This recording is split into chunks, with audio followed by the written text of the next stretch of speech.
Smoke choked her before she heard Papa screaming. Savannah Moore ran barefoot through hell, her father's ranch burning his blood black on the porch boards, Hargrove's men reloading in the yard. A bullet kissed her ribs. She ran until her legs quit collapsing under stars that didn't care if she lived or died. Hoofbeats. A shadow dismounting. She tried to crawl, but hands caught her rough hands, careful hands. "Don't." His voice cut through her panic. "I'm not one of them." Then darkness swallowed everything. Subscribe now. Stay till the end. Comment your city so I know how far her story reaches. Pain woke her. Not the bullet graze screaming across her ribs, though that was bad enough. This was the pain of remembering. Papa's face in the doorway, orange with firelight. The crack of rifles. His knees buckling. "Easy." A man's voice pulled her back. Her eyes snapped open. She lunged sideways, hands scrambling for something sharp, something heavy, anything. "Whoa! Hey!" Strong hands caught her wrists. Not hard, just firm enough to stop her. "You're safe. You're hurt, but you're safe." She thrashed anyway, couldn't help it. Her body knew what men did to women they caught alone. "Look at me." His voice dropped lower, steady as stone. "Look." She did. Dark hair falling across tired eyes. Weathered face, maybe 30. Shirt sleeves rolled to his elbows. No gun on his hip. Hands raised now, palms out. "My name's Isaac Turner. Found you 2 miles east of the Hargrove spread. You'd bled through your blouse." He nodded toward the fire crackling in a stone hearth. "This is an old line shack. Nobody knows we're here." Her throat was raw. "Where's my—" "Gone." He said it quick, like ripping off a bandage. "I'm sorry. I rode past your place at first light. There wasn't anybody left to help." The words punched through her chest. "Papa." She tried to breathe and couldn't. Tried to speak and nothing came out. Just a sound like an animal caught in a trap. Isaac's jaw tightened, but he didn't look away. "I stitched the wound. Wasn't deep, but it wouldn't quit bleeding. You'll scar." She glanced down. Her blouse was gone, panic spiked, but she wore a man's shirt 3 sizes too big, buttoned to her throat. Under it, she felt the pull of thread in her skin. "I didn't look more than I had to." His voice was rough. "Swear to God." She believed him. Don't know why, but she did. "Hargrove." She spat the name. Isaac nodded. "Figured. He's been burning out homesteaders all summer. Your father tell him no. Offered Papa half what the land was worth. Papa told him to go to hell." Her voice cracked. "So Hargrove sent him there first." Silence. Just the fire popping and wind rattling the walls. Then Isaac stood crossed to a saddle propped against the far wall and pulled a revolver from the bag. Checked the cylinder with the ease of a man who'd done it 10,000 times. "Come morning we ride north," he said. "You got people—" "An aunt. Settlement called Prosperity. 3 days." "I know it." He slid the gun into his belt. "Rough country between here and there." "You don't have to." "Yeah, I do." He looked at her straight. "Hargrove'll have men hunting survivors. If they find you alone, they'll finish what they started." "You don't know me." "Know enough. You ran through fire to stay breathing. That's all I need to know." She stared at him. "Why? Why what? Why help me? Most men would ride past." Isaac crouched by the fire, fed it another stick. Flames climbed.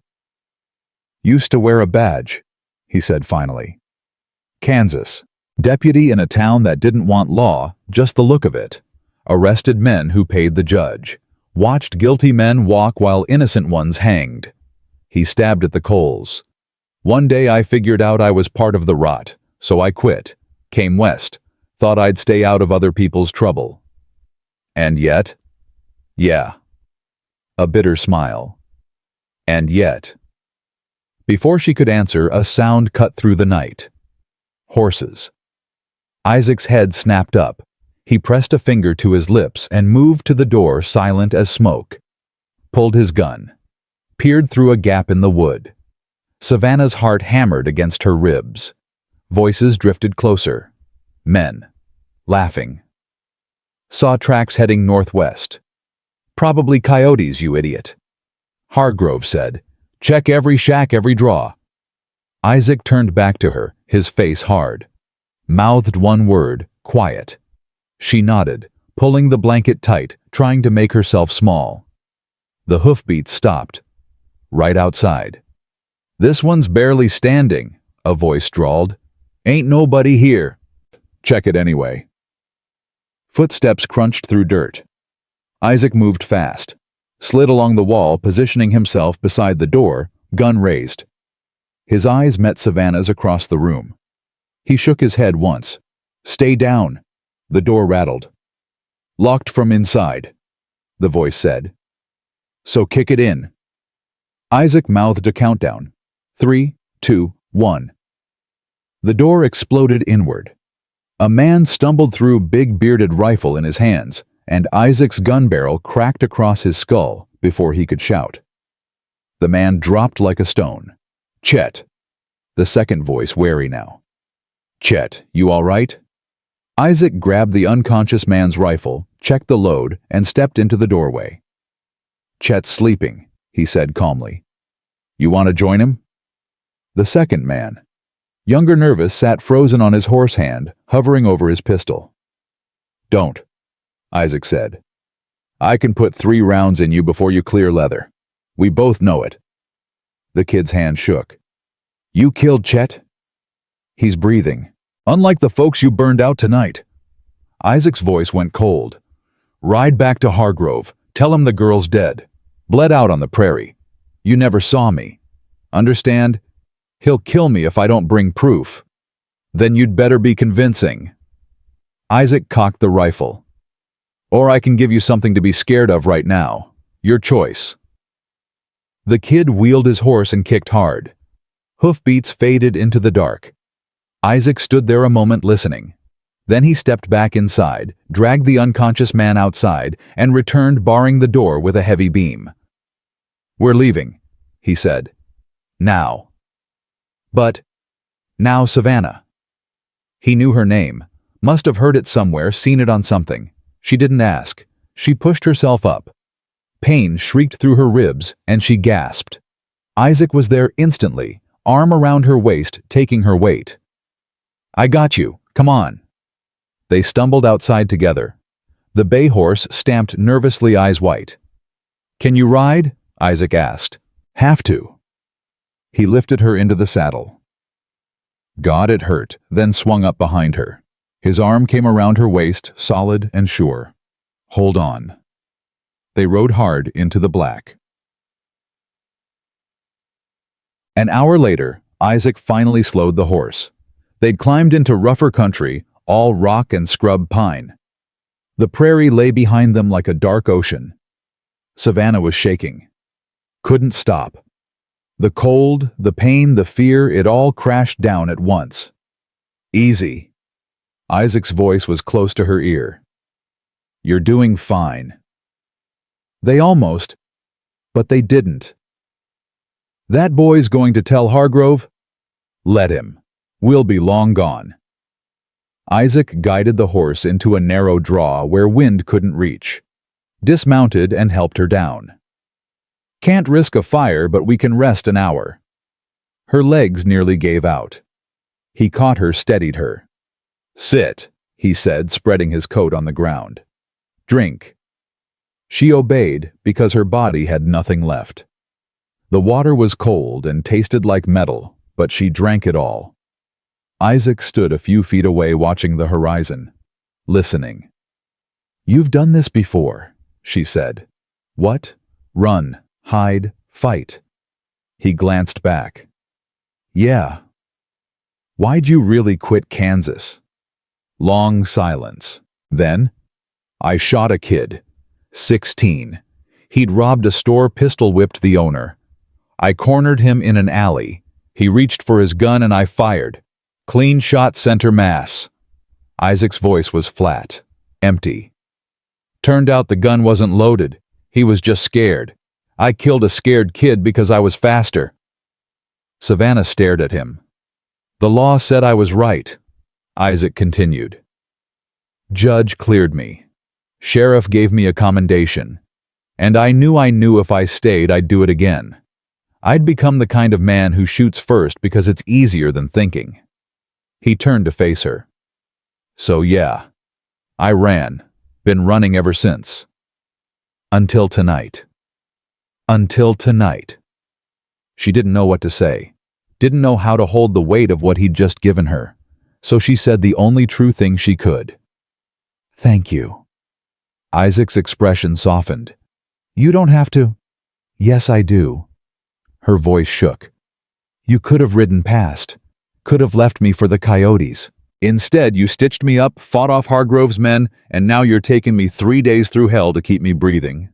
So yeah, thank you. He looked at her for a long moment, then nodded once. Get some rest, he said quietly. I'll wake you before dawn. She lay back on his coat, staring up at stars that finally felt less indifferent. Isaac. Yeah. Stay close. Pause. I'm not going anywhere. She closed her eyes.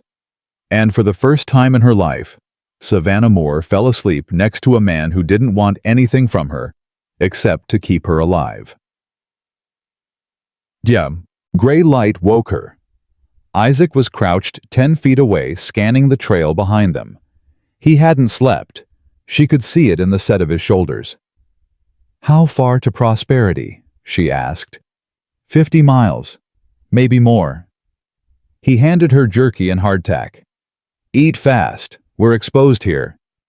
She chewed the tough meat, forcing it down. What if Hargrove's men are ahead of us? Then we go around. And if we can't? Isaac checked his rifle. Then we go through. They rode as the sun climbed following deer trails through broken country where a rider could disappear into shadow. Isaac kept them moving fast, stopping only to water the horse and check their back trail. Around noon, Savannah's fever started. She felt it building behind her eyes, hot and thick. Sweat soaked through the shirt. Her ribs throbbed with every breath. Isaac. I know. His arm tightened around her waist. Hold on. Just hold on. But the world was tilting. The sky too bright, the ground too far away. Can't. Yes, you can. His voice was fierce now. Savannah, listen to me. You're stronger than this.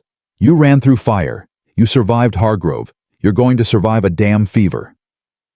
She wanted to believe him, but the darkness was rising warm and soft, pulling her under. Don't leave, she whispered. Never. And then she was gone. She woke in pieces. First pain. Everywhere. Second voices. Infection spread, needs a doctor. Nearest town's a day's ride. She won't make it, then I'll carry her. Isaac's voice, rough with exhaustion. She forced her eyes open. They were in some kind of camp. A fire. An old man with a gray beard crouched nearby, studying her. Well now, the old man said. She's got some fight in her yet. Savannah. Isaac knelt beside her, his face haggard. This is Silas Perkins, prospector. He's helping. Helping how? Her voice was barely a rasp. Silas held up a needle and thread. Gonna open that wound, clean it proper, sew you back up. Gonna hurt like the devil himself. Do it. Isaac's hand found hers. I'll be right here. Silas worked fast. The pain was white-hot, blinding. She bit down on leather and squeezed Isaac's hand until she thought her bones would crack. But she didn't scream. When it was over, Silas wrapped her ribs tight and sat back. She's tougher than most men I know. Yeah, Isaac said softly, still holding her hand. She is. Silas eyed them both. You two running from Hargrove. Isaac tensed. Why? Because he's got men in every town from here to Cheyenne. Posted a bounty on a girl matching her description. $500. Savannah's blood went cold. There's a back trail, Silas continued. Rough as hell, but it'll get you to prosperity without crossing main roads. I'll draw you a map.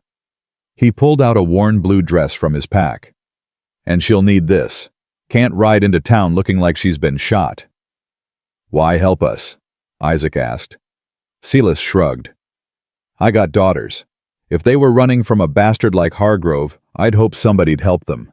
He handed Isaac the map. Go at night, stay off ridgelines. And boy. He fixed Isaac with a hard stare. You keep that girl alive, you hear? Yes, sir. They left at dusk. The second night was worse than the first. Fever climbed again. Savannah shivered so hard, her teeth rattled. Isaac stopped the horse, wrapped her in every blanket they had, and held her against his chest. Stay with me, he murmured. Come on, Savannah. Stay. She was so cold, so tired. Papa, she whispered. He'd be proud of you. You know that proud as hell. Couldn't save him? Wasn't yours to save. Isaac's arms tightened. But you're going to make Hargrove pay. You're going to testify. You're going to see justice done. That's how you honor him. She wanted to believe it. Wanted to believe she'd make it to prosperity. Wanted to believe Hargrove would hang. But right now in the dark, with death whispering in her ear, all she could do was hold on to Isaac and try to keep breathing. Don't let go, she said. Never. He kept his word.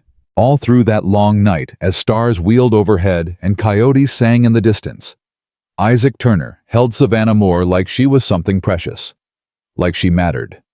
And slowly, so slowly, the fever broke.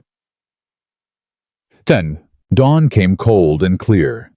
Savannah opened her eyes to find Isaac watching her exhaustion carved deep into his face. You didn't sleep, she said. Didn't need to. Liar. A tired smile. How you feeling? Like I got shot and rode 50 miles. She sat up slowly. The pain was still there, but manageable. How far to prosperity? 10 miles, maybe less. He stood, offered his hand. Can you ride? She took it. Let him pull her up. Yeah. They mounted together, and this time when his arm came around her waist, she leaned back into him. Trusting. Not because she had to, because she wanted to. They rode into prosperity as the sun hit noon. It was a small settlement, maybe 30 buildings, a church, a general store. People stopped to stare as they passed. Where's your aunt? Isaac asked. Boarding house, East End. They found it easily, a 2-story building with fresh paint and flowers in the windows. A woman stood on the porch, tall, gray-haired, sharp-eyed. She took one look at Savannah and went pale. Sweet Jesus. Savannah?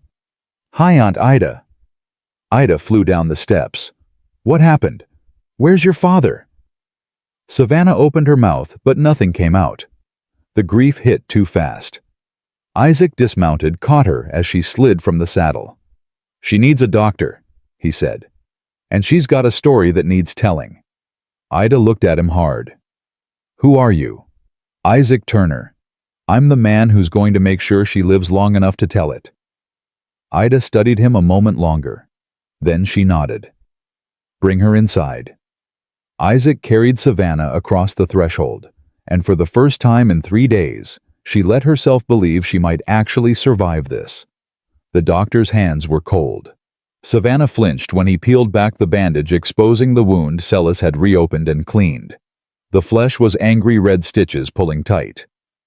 Infection's clearing, Dr. Hammond said. Gray-haired spectacles perched on his nose, the kind of man who'd seen everything twice. Whoever did this field work knew what they were doing. A prospector, Isaac said from the doorway. He hadn't left since carrying her upstairs. Man named Silas Perkins. Lucky. Hammond dabbed something that burned like hellfire on the wound. Savannah bit down hard. Another day, and you'd have lost her to blood poisoning. Aunt Ida stood at the foot of the bed, arms crossed, jaw tight. She'd aged since Savannah last saw her, more gray, in her hair deeper lines around her mouth. But her eyes were the same, sharp as broken glass. "How'd this happen?" Ida asked. Savannah looked at Isaac. He nodded once. "Hargrove's men," she said. "They came at night, burned the house. Papa tried to fight them off, but there were too many. I ran." Her voice cracked. "I should have stayed, should have helped him. And you'd be dead too." Ida's tone was hard, but her hand when it found Savannah's was gentle. "Your father wouldn't want that." "He's really gone." "Yes, honey, he's gone." The tears came then, hot and bitter. Ida held her while she cried, stroking her hair like she used to when Savannah was small. Dr. Hammond finished his work in silence. When he finally stood, he looked at Isaac. "She needs rest. Real rest. No riding for at least a week." "A week?" Savannah pushed herself up. "I can't." "You can and you will." Ida's voice left no room for argument. "Hargrove thinks you're dead. Let's keep it that way while you heal." "She's right," Isaac said quietly. "If you show yourself too soon, he'll send men. And next time we might not be so lucky." Savannah wanted to argue, but exhaustion pulled at her like deep water. "What about you? I'll be around." "Where?" Isaac shifted his weight. "Figured I'd find work. Town this size always needs—" "You'll stay here?" Ida interrupted. "Top floor, back room. Rent's $2 a week, or you can work it off, fixing what needs fixing." She gave him a look that could cut steel. "And you'll keep your door locked, and your intentions honorable. Clear?" A ghost of a smile crossed Isaac's face. "Yes, ma'am." "Good." Ida turned back to Savannah. "Sleep now. I'll bring broth later." They filed out, leaving her alone in the small room with its white curtains and the smell of lavender. Through the window she could see Prosperity's main street. People going about their lives. Normal. Safe. She closed her eyes and tried to believe she could have that again. 3 days passed. Savannah slept most of the first 2. When she was awake, Ida brought food and changed her bandages and told her about the town. Who'd married, who'd died, which ranchers were struggling and which were thriving. Normal life. The kind Savannah thought she'd lost forever. Isaac came by twice a day, morning and evening, never stayed long. Just checked on her, asked how she felt, left before it could get awkward. But she noticed things. The way he moved quieter than a man his size should. The way his eyes always found the exits first. The careful distance he kept, like he was afraid of crowding her. On the 4th day, she was strong enough to sit by the window. That's where Isaac found her that evening. "Feeling better?" he asked from the doorway. "Some. Dr. Hammond says the infection's gone." "Good." He stepped inside but stayed near the door. "Ida's got me replacing floorboards downstairs. Found some rot under the kitchen." "You don't have to stay, you know. You got me here. That's more than—" "I'm not leaving." His voice was firm. "Not until Hargrove's dealt with. That could take months." "Then I'll be here months." She studied him. "Why?" "Because I made you a promise. You promised to get me to prosperity. You did that." Isaac looked at her for a long moment. Then he crossed the room and sat in the chair by her bed, close enough to talk quietly, far enough to let her breathe.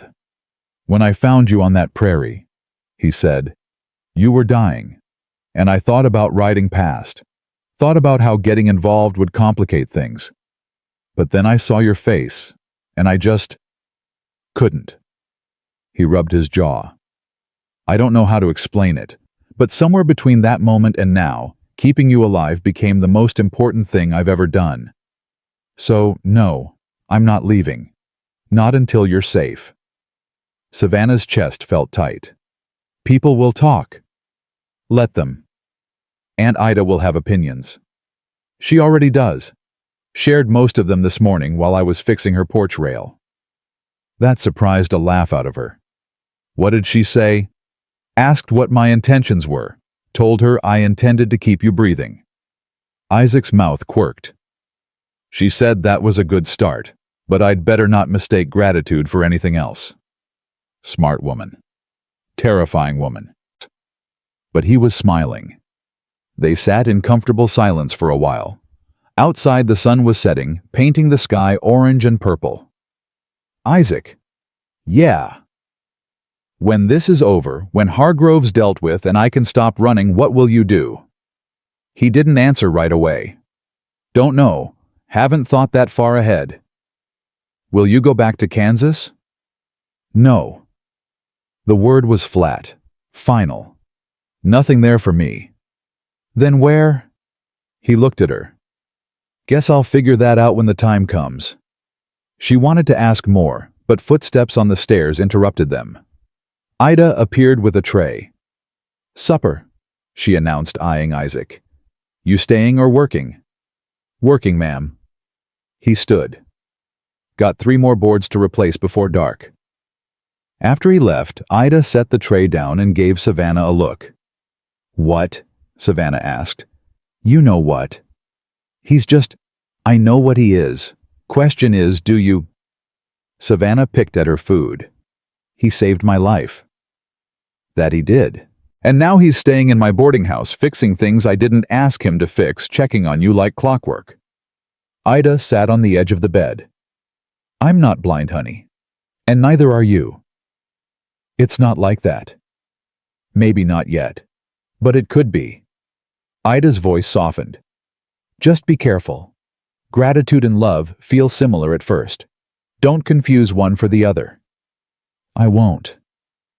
But lying in bed that night, listening to the sound of hammering from downstairs, Savannah wasn't so sure.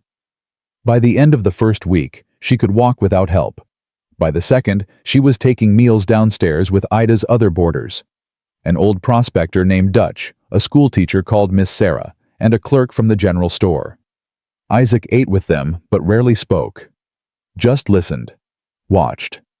One evening, Dutch was telling a story about a claim jumper he'd run off with nothing but harsh language and a shovel.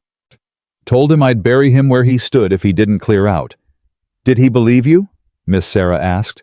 Hell no. That's why I had to hit him. Everyone laughed, except Isaac. He was staring out the window, body tense. Savannah followed his gaze. 2 men on horseback moving slow down the main street, looking. What is it? She whispered. Don't know yet. Isaac pushed back from the table. Stay here. He was out the door before she could argue. Through the window, she watched him intercept the riders. Couldn't hear the words, but she saw the way Isaac's hand stayed near his belt. Saw the riders' faces go hard. Then they turned their horses and rode out. Isaac came back inside. Who were they? Savannah asked. Drifters, they said, looking for work. His jaw was tight. They were lying. How do you know? Because they asked about you, described you, asked if anyone had seen a woman matching your description. The room went cold. Hargrove, she breathed. Maybe, or bounty hunters. Isaac looked at Ida. Either way, word's out. They know she's alive. Ida's face hardened. Then we need the marshal. Marshal Jack Daniels was a broad-shouldered man with a salt and pepper beard and eyes that missed nothing. He listened to Savannah's story without interrupting, taking notes in a small leather book. When she finished, he leaned back in his chair. You're willing to testify? Yes. In court under oath with Hargrove's lawyers tearing into your story? Yes. Daniels looked at Isaac. And you? I'll testify to what I saw at her ranch, the burning, the bodies. That's second-hand, might not hold up. Then we need Hargrove's men to confess, Isaac said. Or we need to catch them trying to finish the job. Daniels frowned. You suggesting we use her as bait? I'm suggesting we let them think she's vulnerable. Set a trap. When they come, and they will, we take them alive. That's a hell of a risk. Living's a risk. Isaac's voice was hard. At least this way we control the terms. Savannah spoke up. I'll do it. No, Isaac started. Yes. She met his eyes. This ends now, one way or another. They argued about it for an hour. Daniels wanted to bring in territorial marshals, make it official. Isaac wanted to keep it small, controllable. Ida wanted Savannah on the first stage to California, but in the end, Savannah's will won out. The plan was simple. Spread word that Savannah was recovering at the boarding house. Let it slip that she'd be traveling to Cheyenne in 3 days to give her testimony. Then wait. They'll hit us on the road, Isaac said, studying the map Daniels had spread on the table. Probably here in the pass. Good cover, easy escape routes. So we'll be waiting, Daniels said. Me, my deputy, and you. And me, Ida added. They all looked at her. What? She picked up a shotgun from behind the bar. Think I can't shoot? I was clearing rattlesnakes before you boys were born. Despite everything, Savannah smiled. The next 2 days crawled past. Savannah spent them preparing, writing down everything she remembered about that night. Every face, every voice, every detail that might help hang Hargrove. Isaac spent them teaching her to shoot. They went out to a dry wash north of town where nobody would hear. He showed her how to hold the pistol, how to sight down the barrel, how to breathe through the recoil. Don't aim for the chest, he said. Too easy to miss when you're scared. Go for center mass, big target. She fired. The gun kicked hard, and the shot went wide. Again. She fired again. Closer this time. Better. Again. By the end of the first day, her hands were sore and her ears were ringing. By the end of the second, she could hit a bottle at 20 paces 3 times out of 5. You're a natural, Isaac said. I'm terrified. Good. Fear keeps you sharp. He reloaded the gun and handed it back. But don't let it freeze you. When the moment comes, you act. Understand? Yes. That night she couldn't sleep. She lay in bed listening to the house settle around her. Footsteps in the hall, a door closing, the wind against the windows, a soft knock. It's me. Isaac's voice low through the door. She got up, wrapped a shawl around her shoulders, and opened it. He stood in the hallway, still fully dressed. Couldn't sleep either. No. Mind if I come in, just to talk? She hesitated, then stepped back. He entered but left the door cracked open. Propriety. Sat in the chair by the window while she perched on the edge of the bed. You don't have to do this, he said. We could run, head to California or Oregon, disappear. And let Hargrove win. You'd be alive. I'd be hiding. She shook her head. Papa didn't raise me to run. Isaac was quiet for a moment. Then, he raised you right. Tell me something, she said. That kid you shot in Kansas, do you still think about him? Every day. Does it get easier? No, but you learn to carry it. He looked at her. Why?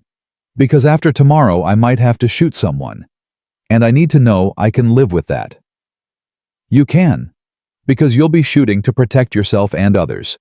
That's different from what I did. Is it? Yeah, it is. She wanted to believe him. They sat in silence for a while. Then Isaac spoke again. When this is over, when you're safe, I want you to know something. He paused, choosing words carefully.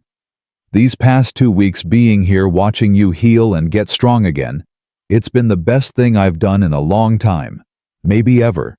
And if things were different, if I were a different man, I'd... He trailed off. You'd what? She asked softly. He looked at her and something in his expression made her heart stutter. I'd ask if I could stay, not just until Hargrove's dealt with, but after, for good. He stood abruptly. But I'm not that man. Not yet. Maybe not ever. So I just wanted you to know, in case tomorrow goes sideways. Before she could respond, he was gone. The door clicked shut, and she was alone again. But her heart was racing, and her hands were shaking, and she knew with absolute certainty that everything Aunt Ida had warned her about was true. She wasn't just grateful to Isaac Turner. She was falling in love with him. Dawn came too fast. Savannah dressed in the blue dress Celis had given her, the one that made her look like a normal woman traveling to visit family. Not bait in a trap. Downstairs, Ida was cooking breakfast with fierce concentration. "Eat," she commanded, shoving a plate forward. "You'll need your strength." Savannah forced down eggs and biscuits that tasted like sawdust. Isaac appeared, checking his rifle one more time. Marshal Daniels arrived with his deputy, a young man named Tom, who looked nervous but determined. "Stage leaves in an hour," Daniels said. "We'll ride ahead, set up position in the pass. You take the stage as planned. When they make their move, you get down and stay down. We'll handle the rest." "And if they don't take the bait?" Savannah asked. "Then we try something else, but they will. Hargrove can't afford to let you testify." Outside, the stage was waiting. Driver up top, shotgun guard beside him. Normal as Sunday church. Ida pulled Savannah into a fierce hug. "You come back to me, girl. You hear?" "I will." Isaac helped her into the stage. His hand lingered on hers for just a moment. "Remember what I taught you," he said quietly. "I will." "And Savannah, when this is over, we need to talk." She nodded, not trusting her voice. The stage lurched forward. Through the window, she watched Prosperity fall away behind them. Watched Isaac mount his horse and follow at a distance. Watched the world narrow to dust and sunlight, and the rhythmic creak of wheels. The pass was an hour north. Savannah spent the time checking and rechecking the small pistol Isaac had given her. It was cold and heavy in her hands. The stage driver called out, "Pass ahead!" Her heart hammered. The road narrowed, steep rock walls rising on both sides. Perfect ambush country. She held her breath. Nothing. They were halfway through when the first shot rang out. The stage lurched as the driver yanked on the reins. The shotgun guard fired back, the blast deafening. "Down!" someone shouted. Savannah threw herself to the floor as bullets punched through the walls. Wood splintered. Glass shattered. Men were shouting, horses screaming. She crawled to the door, pistol in hand, and risked a look. 4 riders, bandanas over their faces, rifles raised. One was reloading. Another had the driver at gunpoint. "Where is she?" the man demanded. Before the driver could answer, gunfire erupted from the rocks above. "Isaac." The riders scattered, returning fire. One went down, clutching his leg. Another wheeled his horse around and charged toward the stage. Savannah didn't think. She kicked the door open, raised the pistol, and fired. The shot went wide, but the rider's horse reared, throwing him. He hit the ground hard. Then Isaac was there, dropping from his horse, grabbing the man before he could run. They struggled briefly before Isaac's fist connected with his jaw, and the man went limp. Marshal Daniels and his deputy had pinned down the other 2 riders. It was over in minutes. When the dust settled, all 4 men were bound and disarmed. Daniels pulled down their bandanas. Savannah recognized one.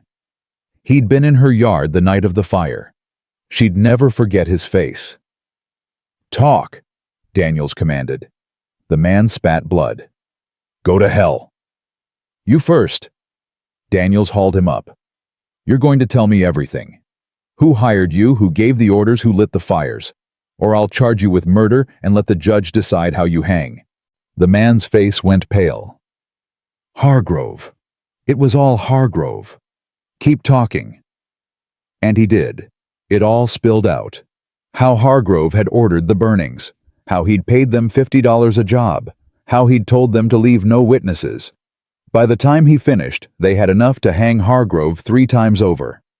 Savannah stood listening, her hands still shaking, the pistol still warm in her grip. Isaac appeared beside her. "You all right?" "I shot at a man."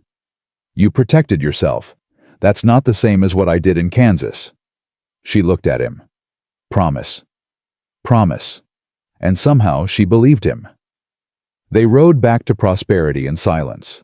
By evening, the whole town knew. Hargrove's men were in jail. Confessions had been signed.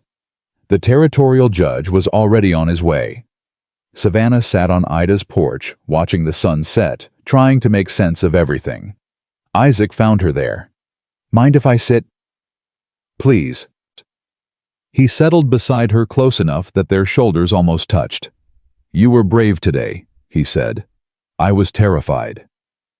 "That's what makes it brave." They sat in comfortable silence for a while. Then Isaac spoke again. "About what I said last night. Don't." She turned to look at him.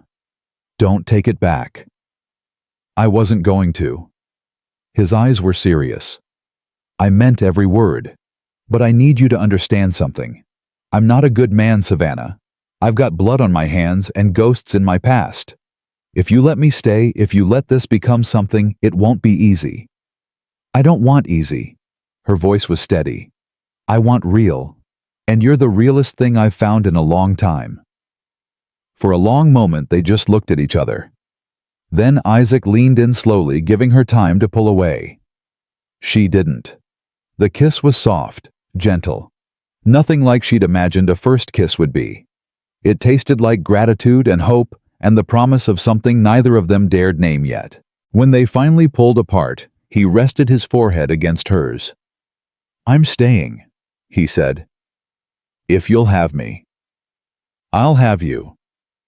And there on Ida's porch, with the last light fading and the stars beginning to emerge, Savannah Moore finally let herself believe that maybe, just maybe, she could have more than survival. Maybe she could have a life. The next morning brought news that changed everything. Savannah was helping Ida clear breakfast dishes when Marshall Daniels burst through the door, his face grim. "Hargrove's in town." Every plate in Savannah's hands nearly hit the floor. Isaac was up from his chair in an instant, hand moving toward his gun. "What?" Ida demanded. "Rode in an hour ago with his lawyer and a dozen ranch hands. Says he's here to clear his name."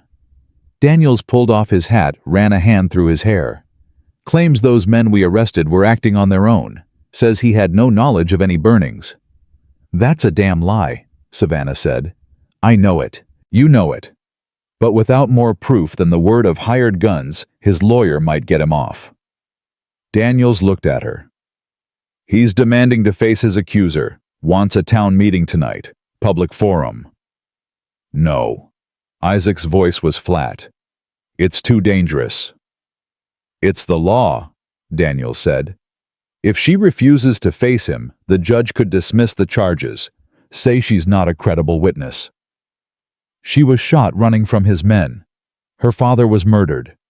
How is that not credible?" "Because Hargrove's rich and connected, and he's got the best lawyer in the territory." Daniels looked at Savannah. "I'm sorry. But if we want justice, you're going to have to look him in the eye and tell everyone what he did." Savannah's stomach twisted. The thought of seeing Hargrove, of being in the same room with the man who'd ordered her father killed, made her want to run. But running was what he wanted. Running was how he won. "I'll do it," she said. "Savannah." Isaac started. "I have to." She met his eyes. "You said it yourself. Fear keeps you sharp. So I'll use it." The town hall was packed by sunset. Seemed like everyone in Prosperity and half the surrounding ranches had showed up. Some came for justice. Others came for the show.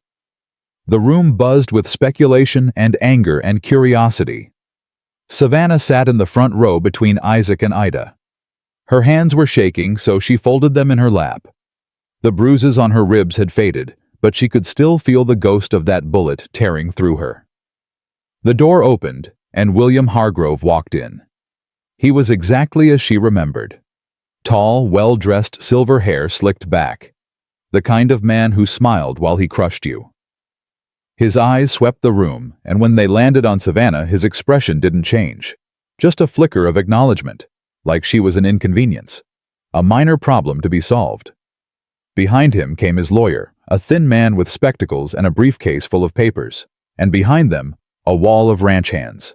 Not the ones who'd burned her home, those men were locked up, but others just like them. Hired muscle. A reminder of power.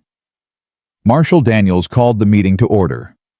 We're here to address the charges against William Hargrove regarding the destruction of the Moore Ranch and the murder of Samuel Moore. Miss Moore has agreed to testify. Mr. Hargrove has agreed to respond.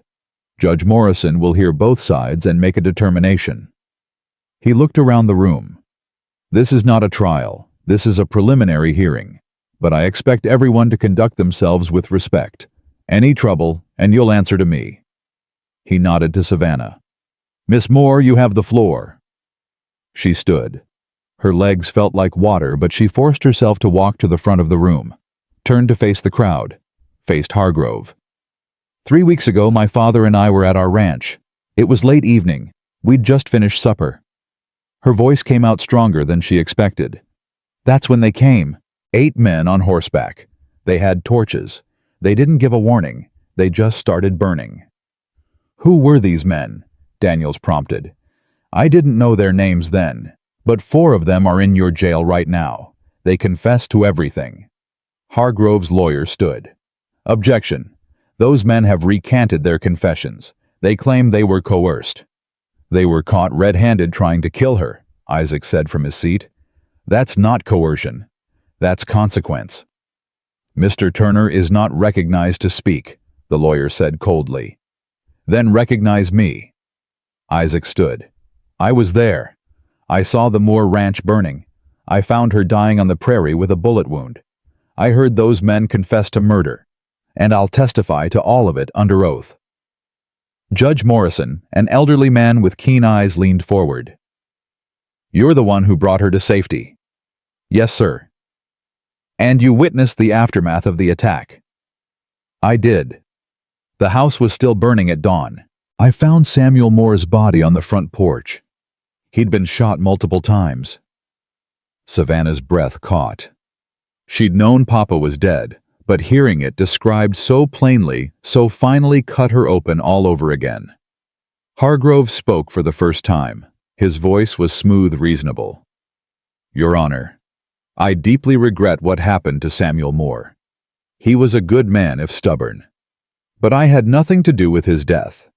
These men," he gestured vaguely, "they were former employees. I dismissed them weeks ago for drinking and insubordination. What they did afterward was not on my orders." "Liar." The word came out before Savannah could stop it. Hargrove turned to her. "Miss Moore, I understand you're grieving, but grief can cloud judgment, make you see conspiracies where there are none." "I'm not confused. You wanted our land. Papa refused to sell, so you had him killed. Do you have proof of this? I have your men's confessions. From criminals desperate to reduce their sentences. Hardly reliable. They named you, specifically. And I'm here to say they're lying." Hargrove's tone stayed calm, almost gentle, dangerous. "I offered to buy your father's ranch, yes, at a fair price. He declined. I accepted his decision and moved on. What happened after that is tragic, but it's not my responsibility." "You expect us to believe that's coincidence?" Ida stood now, her voice cutting through the room. "That the same week Samuel refuses your offer, his ranch burns and he dies. I expect you to follow the law, Mrs. Raymond, which requires evidence, not speculation." The room erupted in arguments. Some people shouting support for Savannah, others defending Hargrove's reputation. Judge Morrison banged his gavel. "Order, I'll have order." When the room finally quieted, he looked at Savannah.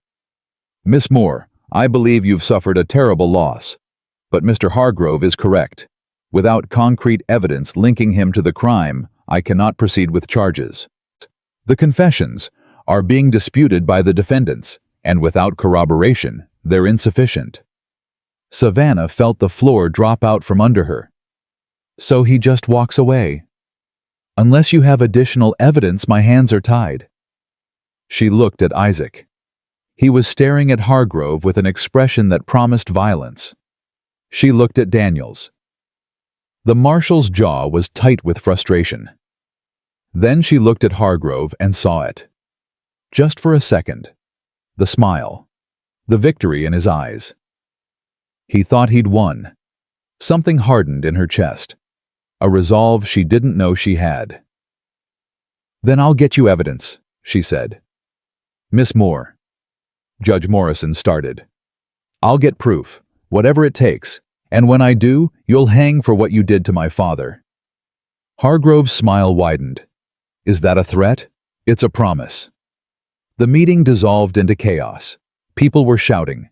Hargrove's men were moving toward the exits, forming a protective wall around their boss. Isaac pushed through the crowd to reach Savannah. "We're leaving," he said. "Now." "But now." He took her arm and guided her toward the side door. Ida followed, shotgun suddenly in her hands. Daniels and his deputy formed a barrier between them and Hargrove's men. Outside, the night air hit Savannah like cold water. She was shaking. Not from fear, from rage. "He's going to get away with it," she said. "No." Isaac's voice was hard. "He's not." They hurried back to the boarding house. Once inside, Ida locked the door and checked every window. Dutch and Miss Sarah had stayed back, keeping watch. "What do we do now?" Savannah asked. Isaac paced the parlor like a caged animal. "We find proof, real proof. Something that ties Hargrove directly to the murders. How his men already confessed and he's claiming they acted alone. Then we need someone closer to him, someone who knows his business." Isaac stopped pacing. "Daniels, who keeps Hargrove's books. A clerk named Peterson, works out of Hargrove's ranch office. Would he talk? Not willingly. Hargrove pays too well and Peterson's scared of him." "Everyone's scared of Hargrove," Ida said. "That's how he keeps power." Isaac thought for a moment. What if we didn't need Peterson to talk? What if we just needed to see the books? "You're suggesting we break into Hargrove's ranch?" Daniels shook his head. "That's illegal. Anything we found would be inadmissible." "Not if we found evidence of other crimes. Tax evasion, fraud, bribery. Something that gives you cause to search the ranch legally." Isaac looked at him. "You're a marshal. You've done this before." "Not against someone with Hargrove's resources." "Then it's time to start." They argued strategy until midnight. Daniels was reluctant, but Isaac was relentless. Finally, the marshal agreed to ride out to Hargrove's ranch at dawn, ask questions, poke around legally, see what he could see. "And if I find nothing?" Daniels asked. "Then we try something else," Isaac said. "But we don't stop. Not until he pays." After everyone left, Savannah found Isaac on the back porch. He was staring at the stars, hands gripped tight on the railing. "You all right?" she asked. "I should have shot him." His voice was low, dangerous. "Right there in the town hall. Should have put a bullet in him and ended this.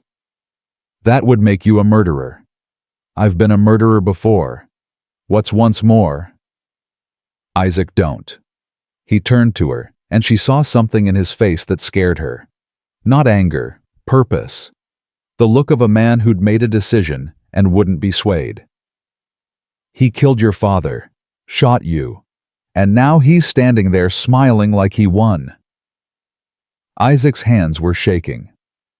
"I can't let that stand. So we get proof. We do this the right way. And if the right way doesn't work..." She stepped closer, took his hands in hers. They were cold despite the warm night. "Then we find another right way. But we don't become him. We don't kill in cold blood. That's not who we are." "How do you know who I am?" "You've known me 3 weeks. I know enough. I know you saved me when you didn't have to. I know you stayed when you could have run. I know you held me through the worst nights of my life and never asked for anything in return." She squeezed his hands. "That's who you are. Not the man who shot a scared kid in Kansas. The man who chose to be better." For a long moment, he just looked at her. Then something in his expression broke, and he pulled her into his arms, holding her tight. "I'm scared I'll fail you," he whispered. "You won't. You don't know that." "Yes, I do." They stood like that until the stars shifted overhead and the night grew cold. When they finally went inside, Isaac walked her to her room but didn't leave. "Can I stay?" he asked. Just to sleep. I don't want to be alone tonight. She nodded. He lay down on top of the covers, fully dressed. She lay beside him, close enough to feel his warmth but not touching. They stayed like that through the long hours, two people trying to find comfort in a world that had shown them too much cruelty. Sometime before dawn, she felt his hand find hers in the dark. She held on tight. Morning brought Marshal Daniels back with unexpected news. "Peterson's dead," he said. They were gathered in Ida's kitchen, coffee going cold, the news hitting like a physical blow. "What?" Isaac stood. "How?" "Found him this morning hanging in his office. Hargrove's calling it suicide. Says Peterson was despondent over financial troubles." "That's convenient," Ida said darkly. "Too convenient." Daniels pulled out his notebook. "I talked to Peterson's wife. She says he was fine yesterday. No money problems, no signs of distress. She thinks he was murdered." "Can you prove it?" "Not yet, but I'm looking." Daniels turned to Savannah. "There's something else. Peterson's wife says he'd been acting strange the past week, nervous, like he was scared of something. She found a letter hidden in their house. It's addressed to you." He handed her an envelope. Savannah's hands shook as she opened it. Inside was a single page hastily written. "Miss Moore, if you're reading this, I'm likely dead. I can't live with what I know anymore. Hargrove ordered your father's death. I have proof. Bank records showing payments to the men who burned your ranch. Ledgers detailing other murders he's ordered over the years. I've hidden copies in a safe place. Behind the third pew in the church under the loose floorboard. Get them before Hargrove finds them. I'm sorry I didn't come forward sooner. I was a coward. Don't let my death be meaningless. Make him pay. Arthur Peterson." The room went silent. "He knew," Savannah whispered. "He knew, and he tried to tell us." "And Hargrove killed him for it." Isaac's voice was ice. "How long until he realizes Peterson left evidence behind?" "Not long," Daniel said. "We need to get to that church now." They moved fast. Daniels, Isaac, Savannah, and Tom the deputy. 4 people against Hargrove's empire. The church was on the edge of town, a small wooden building that doubled as a schoolhouse on weekdays. The door was unlocked. They slipped inside. The morning sun streamed through the windows, painting everything gold. It should have felt peaceful. Instead, Savannah's heart raced. "Third pew," Isaac said. They found it quickly. Isaac knelt, running his hands along the floorboards until he found the loose one, pried it up. A leather satchel lay underneath. He pulled it out, opened it. Inside were ledgers, bank statements, letters, years of documentation. "This is it," Daniels breathed. "This is everything." The church door banged open. Hargrove stood in the entrance with 6 armed men. "I'll take that," he said. Isaac moved in front of Savannah instinctively. Daniels and Tom drew their guns. Hargrove's men did the same.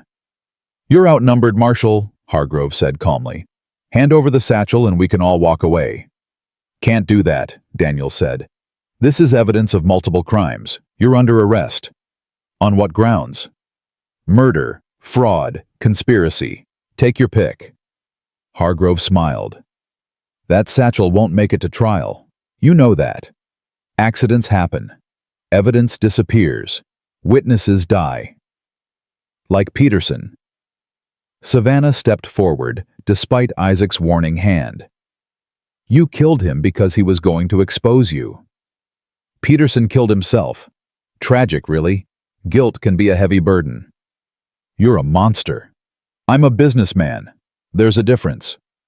Hargrove's eyes were cold. "Your father was stubborn.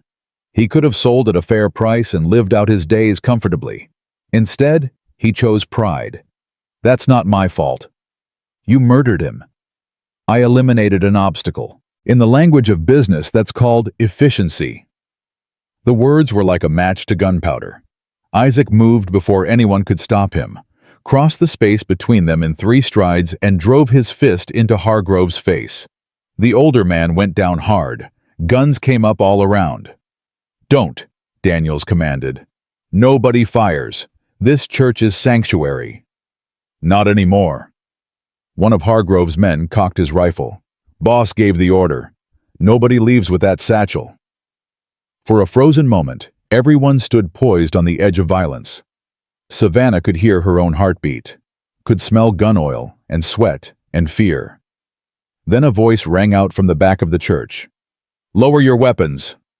Judge Morrison stood in the doorway with a shotgun. Behind him were a dozen townspeople armed and angry. "This ends now," Morrison said. "William Hargrove, you're under arrest for murder conspiracy and a list of other crimes. Your men can surrender or they can hang beside you. Their choice." Hargrove's men looked at each other, looked at the growing crowd of armed citizens. Slowly they lowered their guns. Hargrove pushed himself up, blood streaming from his nose. "You can't prove anything." "We have Peterson's records," Morrison said. "We have confessions from your hired guns. We have eyewitness testimony. That's more than enough to hang you 3 times over." "My lawyers are about to be very disappointed." Morrison nodded to Daniels. "Marshal, take him into custody." They bound Hargrove's hands and let him out. His men followed, disarmed and defeated. The townspeople lined the street, watching in silence as the man who'd terrorized them for years was finally brought low. Savannah stood in the church doorway and felt something break loose in her chest. Not grief, relief. The weight she'd been carrying since that night her father died finally lifting. Isaac found her there. "It's over," he said. "Is it?" "Yeah, it is." She turned to him. He confessed. In front of witnesses. He said he eliminated my father like it was nothing. "I know. That's what sealed it. His arrogance." Isaac touched her face gently. "Your father's death meant something. You made sure of that." The tears came then. Not sad tears. Cleansing ones. She cried for her father, for everything she'd lost, for everything she'd survived. And Isaac held her through it, solid and steady, like he'd been holding her since that first terrible night. When she could finally breathe again, she looked up at him.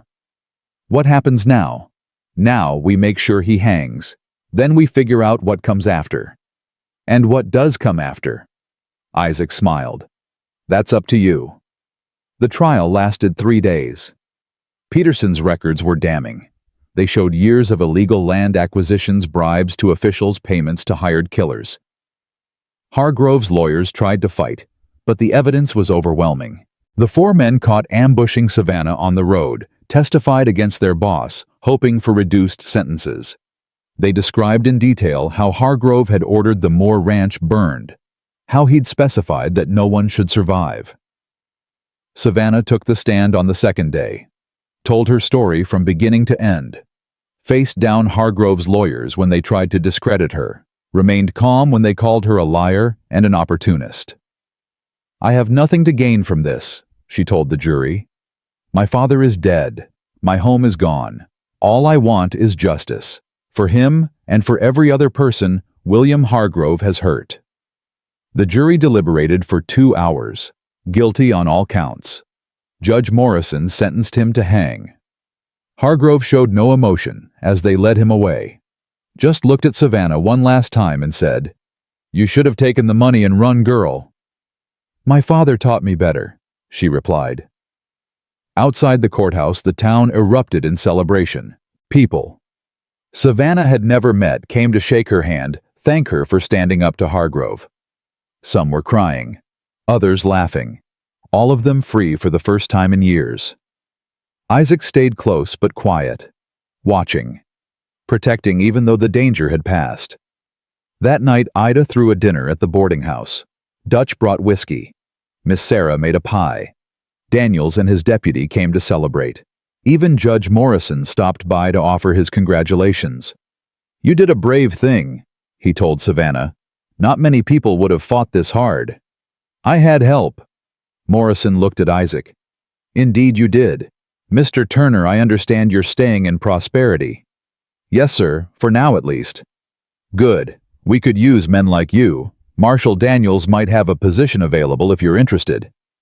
Isaac glanced at Savannah. She nodded. I'll think about it, he said. Later, after everyone had left and the house was quiet, Savannah and Isaac sat on the back porch watching stars emerge. "Deputy Marshal," she said, "that's a far cry from the man who quit Kansas. Maybe that's who I was supposed to become all along. Just took the long way around. And you're sure you want to stay? There's nothing keeping you here now. No danger to fight, no one to protect." Isaac took her hand. "There's you." "I don't need protecting anymore." "I know. But I'd like to stay anyway. If you'll have me." She looked at their joined hands. At this man who'd saved her life, fought beside her, held her through the darkest nights without asking for anything in return. "I'll have you," she said, "for as long as you want to stay. Might be a while."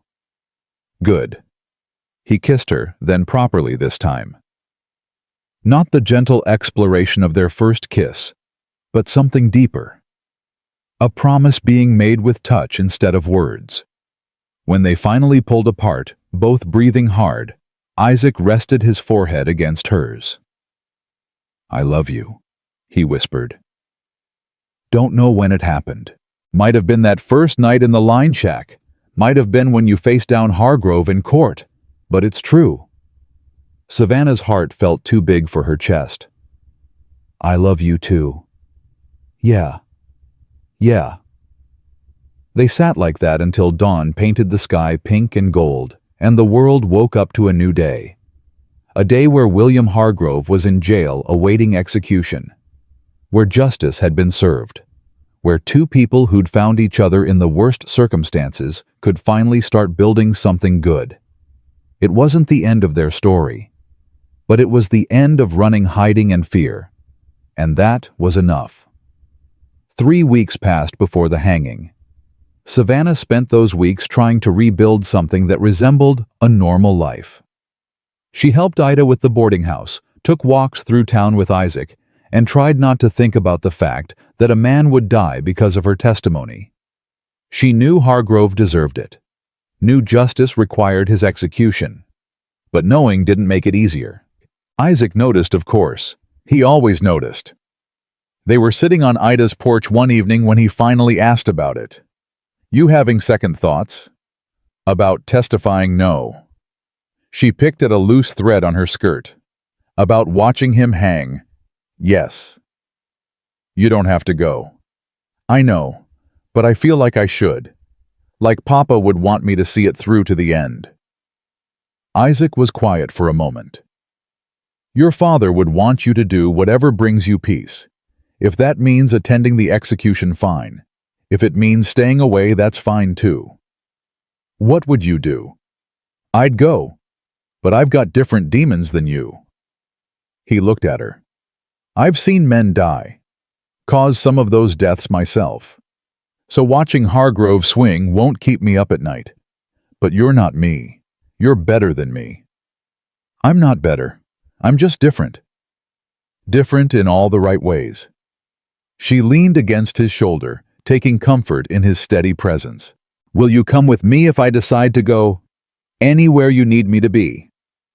The decision came easier after that conversation. She would attend. Not because she wanted to see Hargrove die, but because her father deserved a witness to his justice. Someone who loved him standing there when his murderer finally paid the price. But the town had other ideas about how those 3 weeks should go. 2 days before the scheduled execution, Savannah was in the general store buying flour when she overheard 2 women talking. "Heard Hargrove's got friends coming, rich men from Cheyenne. They're planning to break him out." "That's just rumors, Agnes." "Maybe, but I heard Marshal Daniels doubled the guards at the jail." Savannah's blood went cold. She abandoned her shopping and went straight to find Isaac. He was at the marshal's office, already deep in conversation with Daniels and Judge Morrison. "It's not just rumors," Daniels was saying when she arrived. "I've got reliable intelligence that Hargrove's business partners are planning something. They can't afford to let him hang. He knows too much about their operations." "How many men?" Isaac asked. "Unknown. Could be 5, could be 20. "When?" Likely the night before the execution. Hit the jail when most people are asleep. Morrison rubbed his face. We need more deputies, more guns. I've already sent word to the Territorial Marshal's office. They're sending reinforcements, but they won't arrive until tomorrow afternoon. Daniels looked at Isaac. Can I count on you? Absolutely. And me, Savannah said. Every head turned. No, Isaac said immediately. Yes. She stepped forward. I can shoot. You taught me yourself, and I have more reason than anyone to make sure Hargrove doesn't escape. That's exactly why you shouldn't be there. If something happens to you, it won't, because you'll be there. And Marshal Daniels, and every other good person in this town who's sick of men like Hargrove getting away with murder. Daniels and Morrison exchanged glances. She's got a point, Morrison said, and we need every gun we can get. Isaac looked like he wanted to argue, but he knew that expression on Savannah's face, the one that said her mind was made up. Fine, he said through gritted teeth, but you stay behind cover, you don't take risks, and if I tell you to run, you run. Deal. Deal. That night they prepared. The jail was a small stone building at the edge of town. 2 cells, thick walls, 1 entrance, defensible if you had enough people. Daniels positioned men on the rooftops of nearby buildings, put others inside the jail itself, created overlapping fields of fire. Isaac and Savannah took position in the livery stable across the street. Good sight lines, solid walls, quick escape route out the back if needed. Remember what I taught you, Isaac said, checking her rifle. Breathe, aim, squeeze, don't pull. I remember. And if things go bad, I run, I know. He looked at her for a long moment, then pulled her close and kissed her hard. I love you. Don't you dare get killed. Same to you. They settled in to wait. Midnight came and went. Then 1 in the morning. 2. Savannah was starting to think maybe the intelligence was wrong when Isaac tensed beside her. There, he whispered. She followed his gaze. Shadows moving at the edge of town. Men on foot spreading out approaching the jail from multiple directions. Isaac counted under his breath. 8. No 10. Could be more we can't see. He signaled to the other defenders. Ready. The attackers moved with military precision. 4 went for the front door while the others provided cover. One man carried something bulky explosives, Savannah realized, with a jolt of fear. They were going to blow the door. Now! Daniels shouted from inside the jail.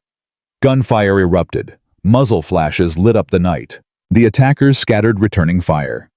Windows shattered. Bullets punched through wood. The man with the explosives made it to the jail door and set the charge. Get down! Someone yelled. The explosion was deafening. The jail door disintegrated. Smoke and dust billowed out. Attackers rushed the opening, but Daniels and his men were ready. They'd barricaded the interior, created a killing field. The first 2 men through went down immediately. From the livery stable, Savannah aimed at a man trying to flank the jail. Her shot missed, but it was close enough to make him dive for cover. Good, Isaac said beside her, firing methodically. Keep them pinned. The battle raged for what felt like hours, but was probably only minutes. The attackers were well armed and determined, but they hadn't counted on the town's resolve. Every building seemed to sprout defenders. Shopkeepers and ranchers, and even Old Dutch with his prospector's rifle. Gradually, the attackers realized they were outmatched. They started falling back, dragging wounded with them. One man made a last desperate sprint for the jail. Isaac's shot caught him in the leg, and he went down screaming. Then it was over. The attackers retreated into the darkness. Daniels sent men after them, but most escaped. They left behind 3 dead and 2 wounded. And Hargrove remained locked in his cell, execution still scheduled for dawn. The town gathered in the street as the sun came up exhausted but victorious. Savannah's hands were shaking from adrenaline. Isaac had a graze across his arm that he insisted wasn't serious. You did good, he told her. Real good. I was terrified. That's what made it brave. Daniels emerged from the jail, soot-stained and grim. He's asking to see you, he told Savannah. Who? Hargrove. Says he wants to talk before he hangs. Every instinct told her to refuse, but curiosity won out. All right. Isaac started to follow, but she shook her head. I need to do this alone. Savannah, please, just wait here. He didn't like it, but he nodded. The jail stank of smoke and blood. Hargrove sat in his cell, hands chained, clothes rumpled. He looked smaller somehow, less imposing. Miss Moore, he said. Thank you for coming. I didn't do it for you. No, I suppose not. He gestured to a chair outside the cell. Sit if you'd like. This won't take long. She remained standing. What do you want? To apologize. That shocked her. What? I know it means nothing. No, it doesn't change what I did. But for what it's worth, I'm sorry about your father. He looked at his chained hands. He was a good man. Better than me by a country mile. Didn't deserve what happened to him. Then why did you do it? Because I could. Because I've spent 30 years taking what I wanted and convincing myself it was justified. Business, progress, empire building. He laughed bitterly. But really, it was just greed, and now I'll hang for it. Savannah studied him, looking for deception and finding only exhaustion. Why tell me this? Because you're the only person left who'd understand, the only one who saw through my lies from the beginning. He met her eyes. And because I want you to know that when I hang, I'll deserve it. Your father's death will be avenged. That should count for something. It counts for everything. Then we understand each other. He leaned back against the cell wall. One more thing. My ranch. My assets. The judge will auction them off to pay my debts. I want you to buy your father's land back. It's worth more than you know. There's water rights, mineral rights. It'll make you wealthy if you're smart about it. I don't want your blood money. It's not my money anymore. It's restitution. Use it to build something good. Something your father would be proud of. He closed his eyes. That's all I wanted to say. You can go now. She turned to leave, then stopped. Mr. Hargrove. Yes.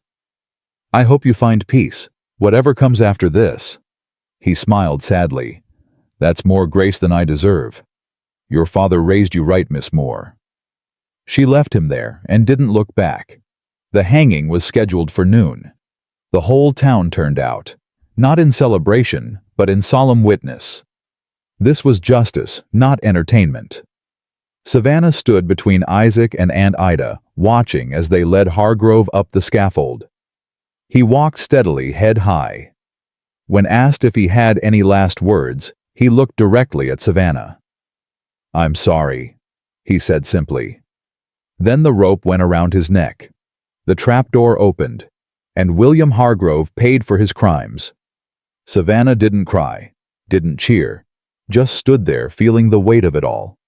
The end of one chapter, the beginning of another. Isaac's hand found hers. You all right? I will be.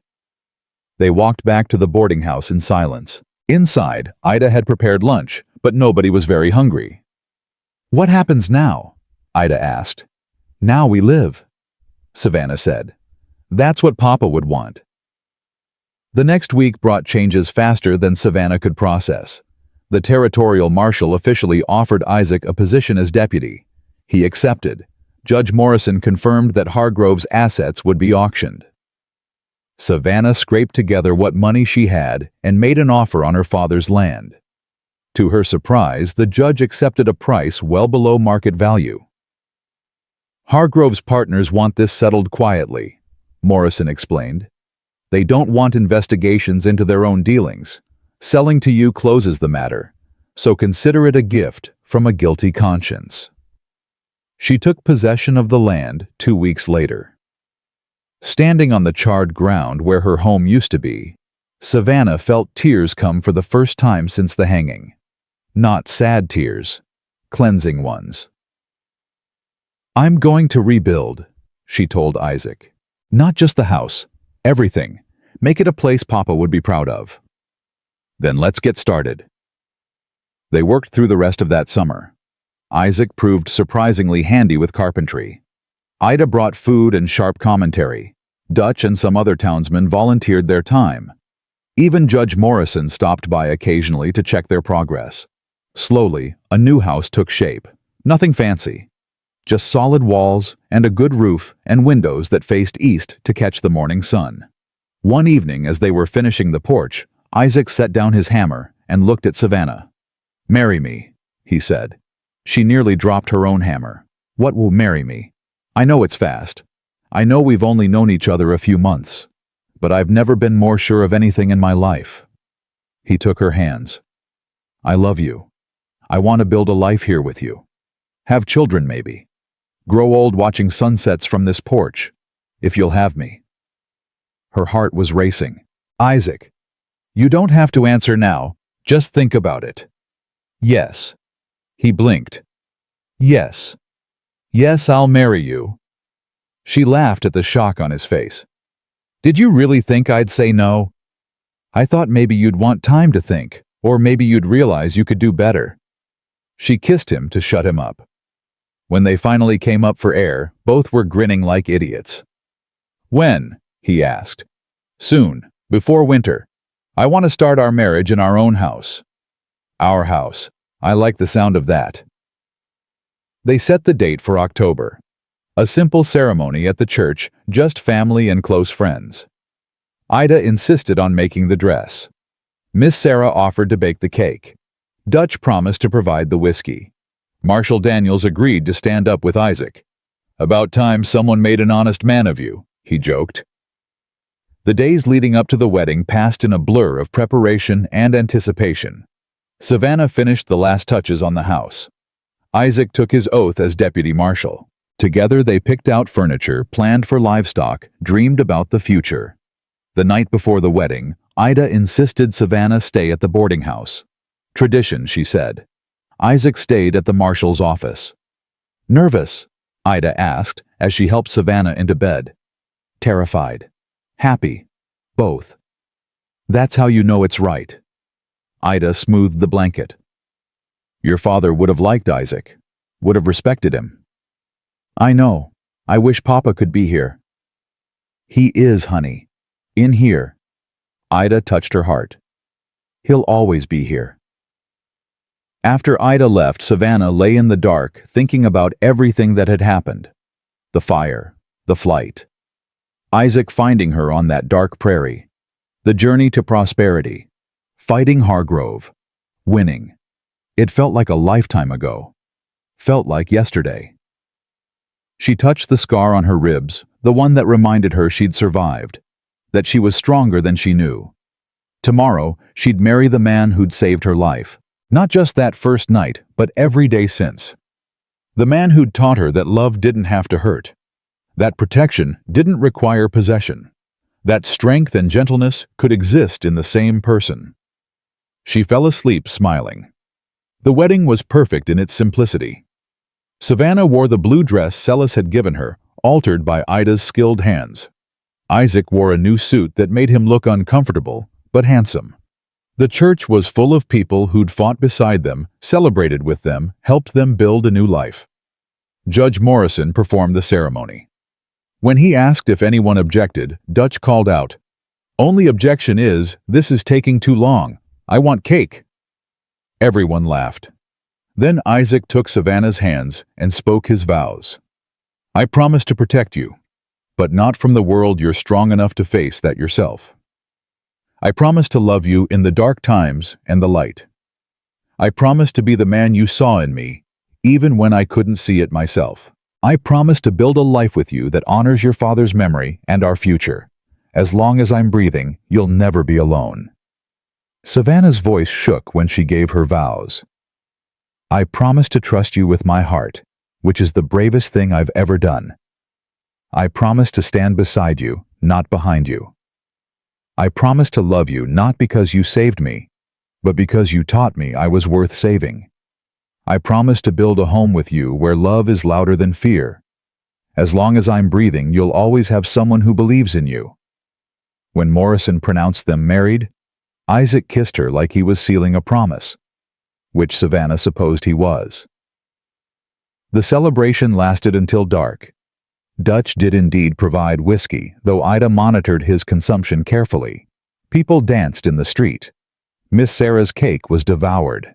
Someone produced a fiddle, and the music drew in half the town. As the sun set, Isaac and Savannah slipped away, rode out to their ranch, their home now, under a sky full of stars.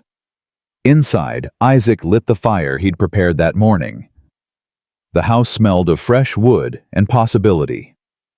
"Well, Mrs. Turner," he said, pulling her close.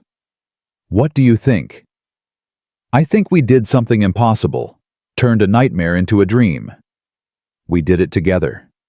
"Yes, together." He kissed her, then gentle and thorough, and she felt the last of her fear finally dissolve. This man who'd held her through the darkest nights would hold her through every night to come. Not because she needed protecting, but because they'd chosen each other. Later, lying beside him in their own bed, in their own house on land that was rightfully hers, Savannah thought about her father, about the life he'd wanted for her. Safety, happiness, love. She'd found all three. Not in the way he'd imagined, not through the easy path, but through fire and blood and courage she didn't know she had. "Thank you, Papa," she whispered into the dark. Isaac stirred beside her. "You say something. Just talking to a ghost. The good kind. The best kind." He pulled her closer, and she settled into the warmth of him. Through the window, stars wheeled overhead, just like they had that first terrible night. But everything was different now. She'd been running then, fleeing death. Now she was home, building life. And the man beside her, the cowboy who'd held her through the night without asking for more, had given her something more precious than rescue. He'd given her back herself. Outside, the prairie wind sang through the grass. Inside, the fire burned low. And Savannah Moore Turner, who'd lost everything and found it again in unexpected places, finally let herself sleep without fear. Tomorrow would bring new challenges. The ranch to run, Isaac's work as deputy, the normal struggles of building a life. But tonight, in this moment, everything was exactly as it should be. She had survived. She had loved. She had won. And that was more than enough. Winter came early that year. By November, snow blanketed the ranch, and Savannah learned what it meant to build a life from scratch. The cattle Isaac had helped her purchase needed feeding twice daily. The chickens required constant vigilance against foxes. The house needed winterizing cracks, sealed firewood stacked high. It was hard work. Harder than anything she'd done before. But it was theirs. Isaac balanced his deputy duties with ranch work, riding into town 3 days a week to help Marshal Daniels keep the peace. The other days he spent mending fences, breaking ice on the water troughs, teaching Savannah everything he knew about ranching. "You're a better student than I expected," he told her one morning as they worked side by side mucking out the barn. "You calling me stubborn? I'm calling you determined. There's a difference." She threw a handful of straw at him. He caught it and pulled her close, kissing her despite the cold and the smell of livestock. "Get a room?" Dutch called from the barn door. He'd ridden out to deliver supplies and check on them. "Preferably one that doesn't involve cow manure." "What brings you out here, old man?" Isaac asked. "News from town. Thought you'd want to hear." Dutch stamped snow from his boots. Hargrove's business partners got arrested. Federal marshals came through last week with warrants. Fraud, embezzlement, conspiracy. Whole operations coming down. Savannah set down her pitchfork. All of them. Every last one. Peterson's records led straight to them. Turns out half the territorial government was on their payroll. Dutch shook his head. "Gonna be trials for years. But the important thing is, they can't hurt you anymore. Hargrove's empire is finished." Relief washed through her. She hadn't realized how much tension she'd been carrying until it released. Good. Better than good. Judge Morrison says the recovered assets will go to Hargrove's victims. Could be significant compensation coming your way. I don't want his money. It's not his anymore. It's justice. Dutch looked around the barn. But seems to me you're doing just fine without it. After he left, Isaac found Savannah in the barn, staring at nothing. You all right? He asked. It's really over. Finally over. How's that feel? She thought about it. Strange.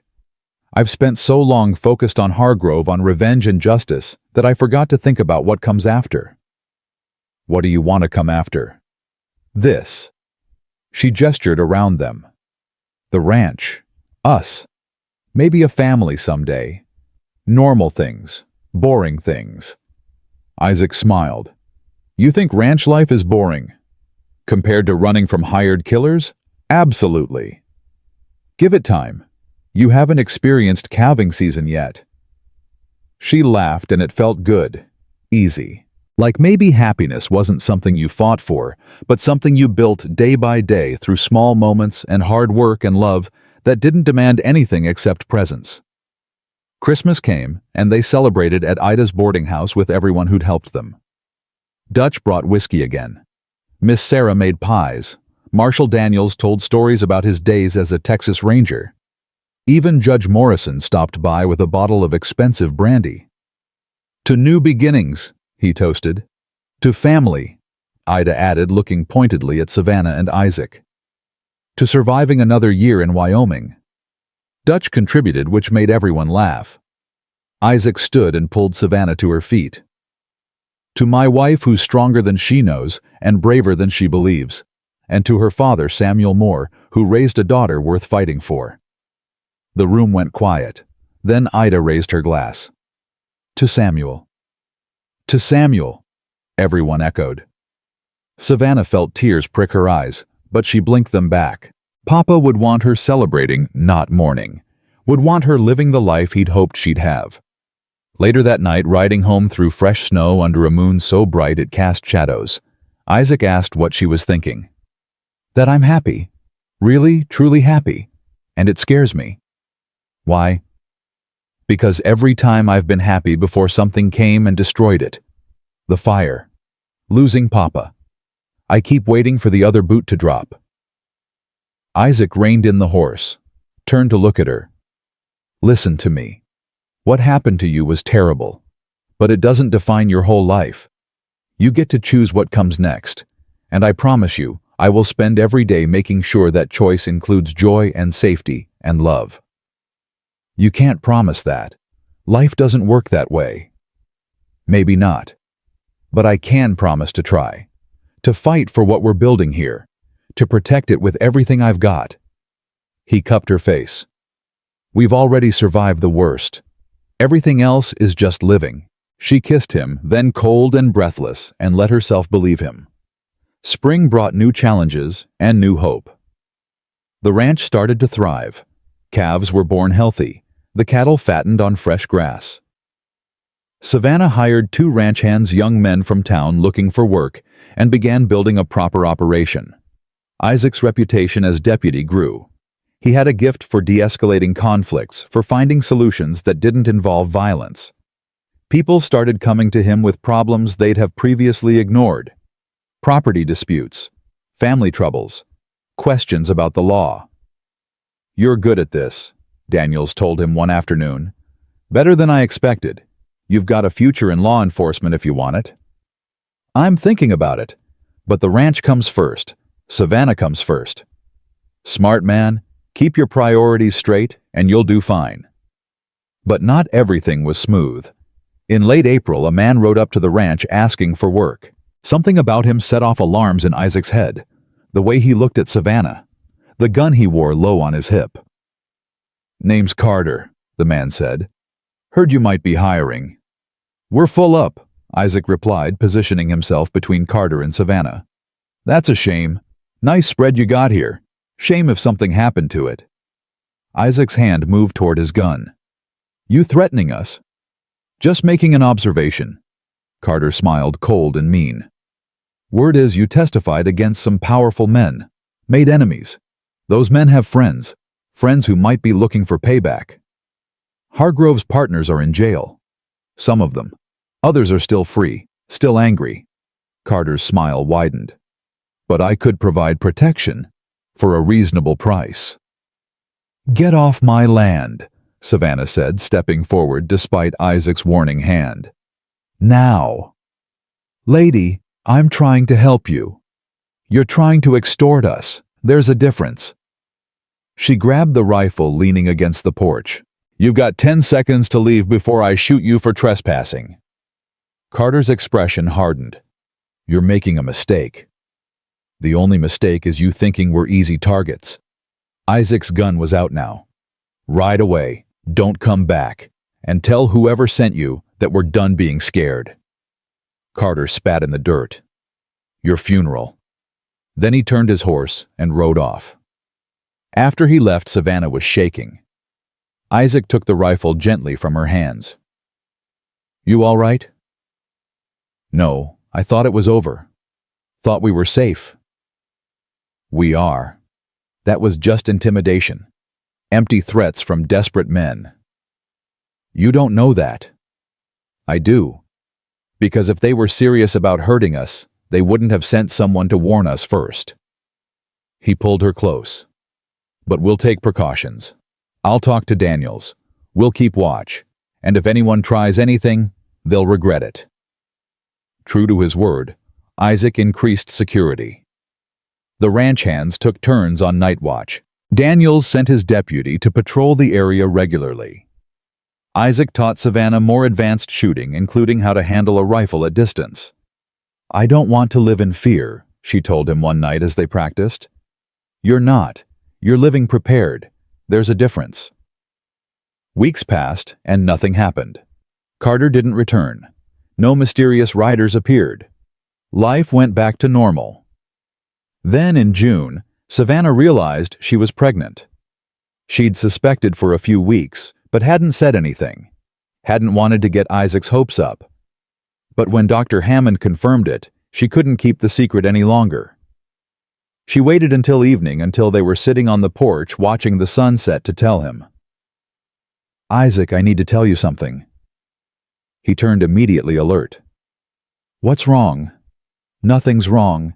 Everything's right. She took a breath. I'm going to have a baby. For a moment, he just stared at her. Then his face broke into the biggest smile she'd ever seen. A baby. You're sure? Dr. Hammond confirmed it this morning. I'm about 3 months along, due in December. Isaac pulled her into his arms so tight she could barely breathe. We're going to have a baby. A family. God, Savannah, His voice broke. I never thought I'd have this. Me neither. They sat holding each other as the stars came out, two people who'd lost everything finding it again in the promise of new life.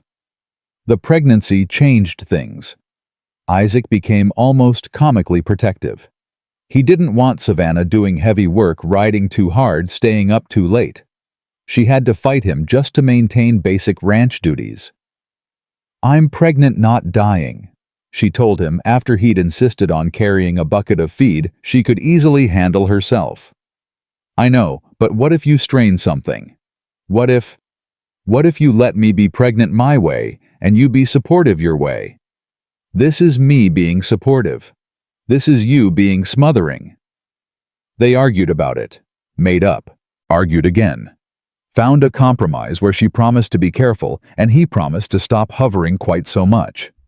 Ida was thrilled at the news, started knitting immediately. Miss Sarah began collecting baby clothes. Dutch offered unsolicited advice about raising children that was alternately touching and completely absurd.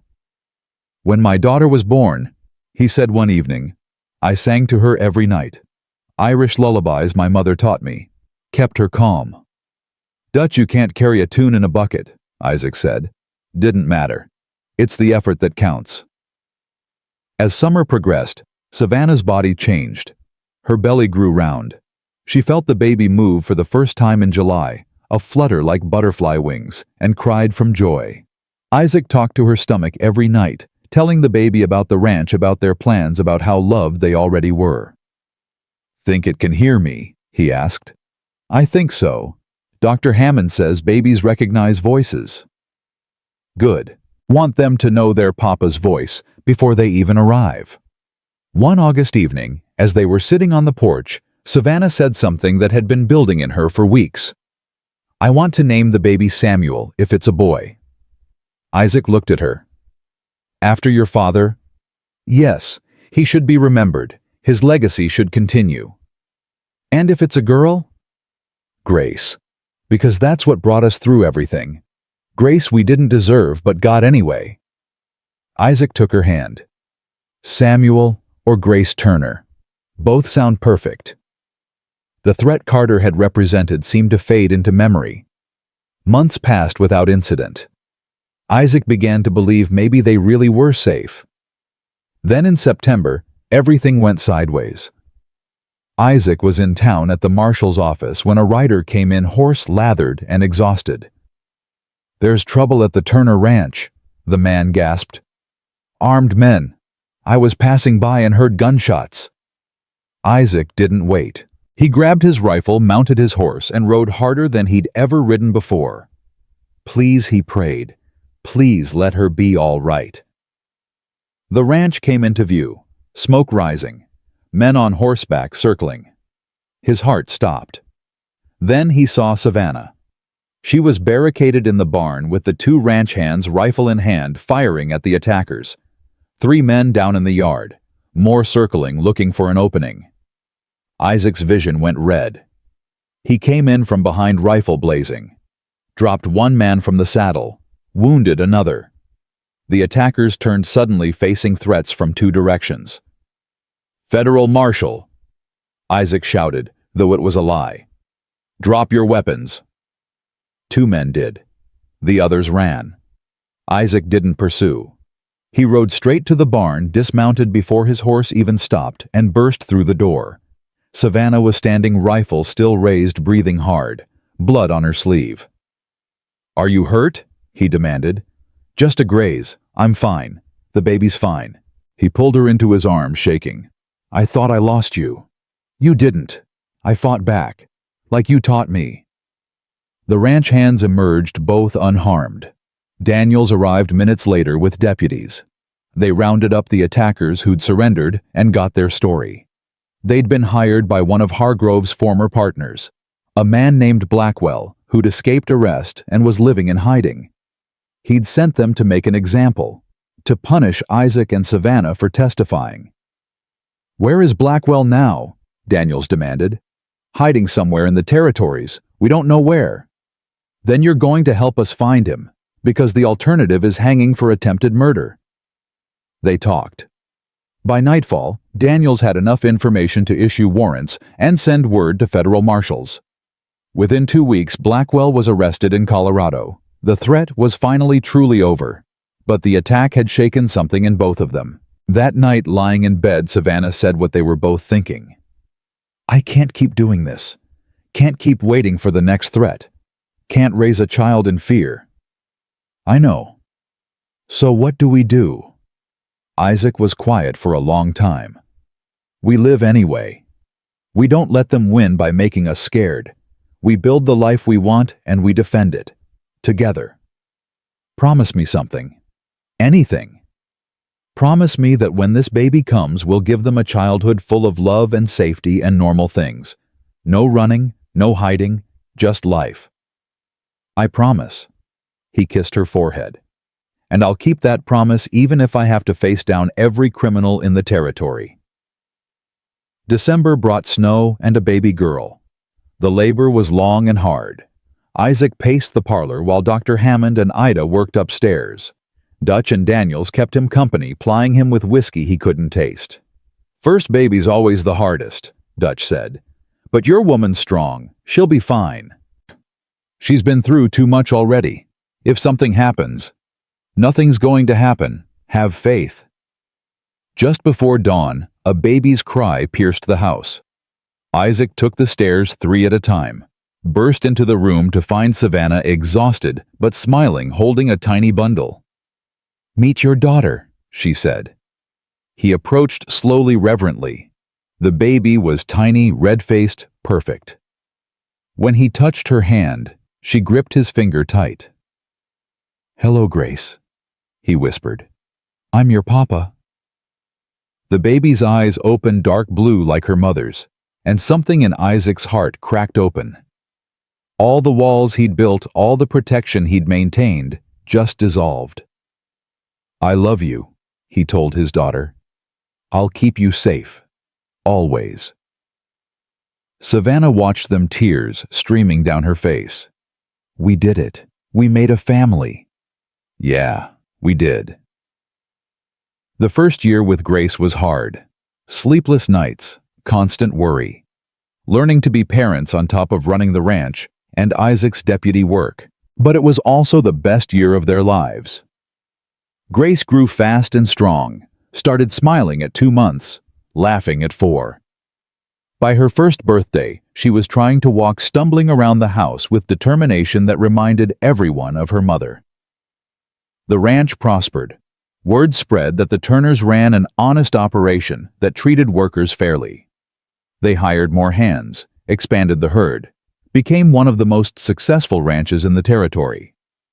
Isaac was offered the position of marshal when Daniels retired. He turned it down. "The ranch needs me," he told the town council. "My family needs me, but I'll stay on as deputy when you need me." They hired a new marshal, but everyone knew Isaac was the one people trusted most. On Grace's second birthday, Savannah told Isaac she was pregnant again. "Another one?" He grinned. "We're building an army. We're building a family. There's a difference." The second baby came in spring, a boy this time. They named him Samuel, as promised. Samuel had his mother's stubbornness and his father's quiet observation. Even as a baby, he seemed to take everything in, processing the world with serious eyes. Years passed in a blur of diapers and first words and teaching children to ride horses. The ranch continued to grow. Grace turned 5, then 6, then 7. Samuel followed in her footsteps, always trying to keep up with his big sister. Isaac's hair started showing gray at the temples. Savannah developed calluses from ranch work that no amount of lotion could soften. They grew into their roles: parents, ranchers, pillars of the community. One evening, when Grace was 8 and Samuel was 6, they sat on the porch watching their children play in the yard. Grace was teaching Samuel to rope a fence post, demonstrating with the patience of someone who'd been doing it for years. "Can you believe it's been almost a decade?" Savannah asked. "Since the fire. Since everything. Since you found me dying on the prairie. Since we fought Hargrove. Since we built all this." Isaac looked at her. She was older now, face weathered by sun and wind, body marked by hard work and childbirth. She'd never looked more beautiful. "Best decade of my life," he said. "Mine too, even the hard parts." "Especially the hard parts. They made us who we are." Grace called out from the yard. "Mama, look, I got it." The rope had caught the post perfectly. Samuel cheered and tried to copy her, missing completely, but laughing anyway. "They're good kids," Isaac said. "They're our kids. They couldn't be anything else." As the sun set and the stars began to emerge, Savannah thought about that night so long ago.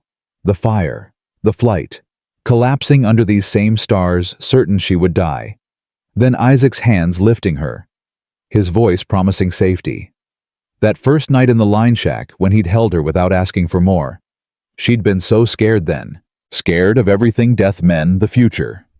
Now she was scared of nothing, because she'd learned what Isaac had tried to tell her from the beginning. That strength wasn't about never being afraid. It was about being afraid and choosing to live anyway. "What are you thinking about?" Isaac asked. "That I'm not afraid of the dark anymore." He smiled, understanding immediately. "Good." More than good. She leaned against him, feeling the solid warmth of him, the steady rhythm of his breathing. "I spent so long afraid. Afraid of dying. Afraid of living. Afraid of hoping for anything, because hope hurt too much when it was taken away. And now I know better. Hope isn't something that can be taken. It's something you choose every morning when you wake up, every time you keep going despite the fear. She looked at him. You taught me that first night and every night since. Grace and Samuel came running up the porch breathless and happy, full of stories about their day. Isaac scooped Samuel up while Savannah caught Grace. They listened to the children's chatter, laughing at their enthusiasm, loving every chaotic moment. Later, after the children were asleep and the house was quiet, Isaac and Savannah lay in bed, holding hands in the dark. "Do you ever regret it?" she asked. Stopping that night, getting involved. Never, not once. Even with everything that happened, the danger, the fighting, all of it. Especially because of all that. He turned to face her. You were the best thing I never knew I was looking for.